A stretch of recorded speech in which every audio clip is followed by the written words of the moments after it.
যোৱা বছৰ এই অঞ্চলত কি পৰিস্থিতি হৈছিল সকলোৱে আপোনালোকে জানেই।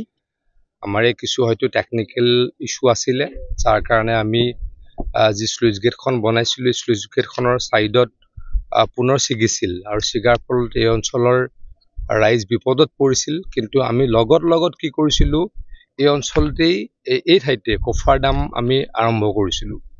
প্ৰায় 1.5 মাহ যুঁজি আমাৰ ডিপাৰ্টমেণ্টৰ সকলো মানুহে, আনকি ইয়াতে তম্বু তৰি থাকি লৈছিলে। আমাৰ ইঞ্জিনিয়াৰ, চিফ ইঞ্জিনিয়াৰটো প্ৰায় সপ্তাহত 2 দিন আহিছিলে, এবাৰ দুবাৰ ময়ো আহিছিলোঁ। সপ্তাহটো নিজেই গোটেইখিনি তদাৰক কৰিছিল।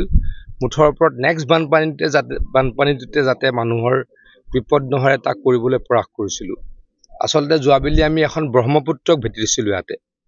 এইটো যিটো ভাগিছিল তাৰ ব্ৰহ্মপুত্ৰৰ পৰা আহা খুঁটি, ব্ৰহ্মপুত্ৰক ভাটা বাৰিষাৰ দিনতে ইমান সম্ভৱ নাছিলে। কিন্তু ৰাইজৰ সহায় সহযোগত বা ভগৱানৰ আশীৰ্বাদত আমাৰ সকলো ব্যক্তিৰ প্ৰচেষ্টাৰ ফলত আমি এই কাম সম্পূৰ্ণ কৰিবলৈ আমি সক্ষম হৈছিলোঁ।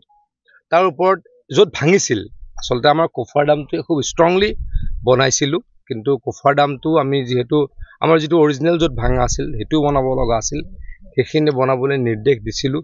সেই অঞ্চলটো চাবলৈকে মই আহিব পৰা নাছিলোঁ। আজি চালোঁ, মোৰ মুঠৰে দুইটাই এতিয়া খুব ভালদৰে ষ্ট্ৰংলি হৈছে, সেইখিনিত আৰু ভাগিব নালাগে।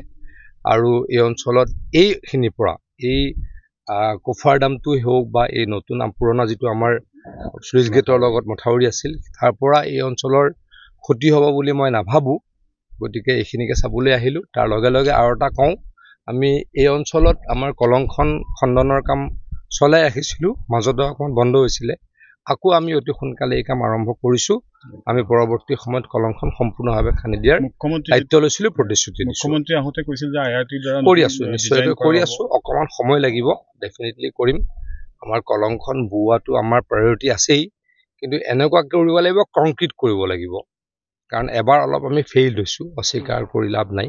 গতিকে নেক্সট যাতে ফেইল নহওঁ তাৰ কাৰণে অকণমান সময় লৈ কৰিম, আপোনালোকক মই প্ৰতিশ্ৰুতি দিম।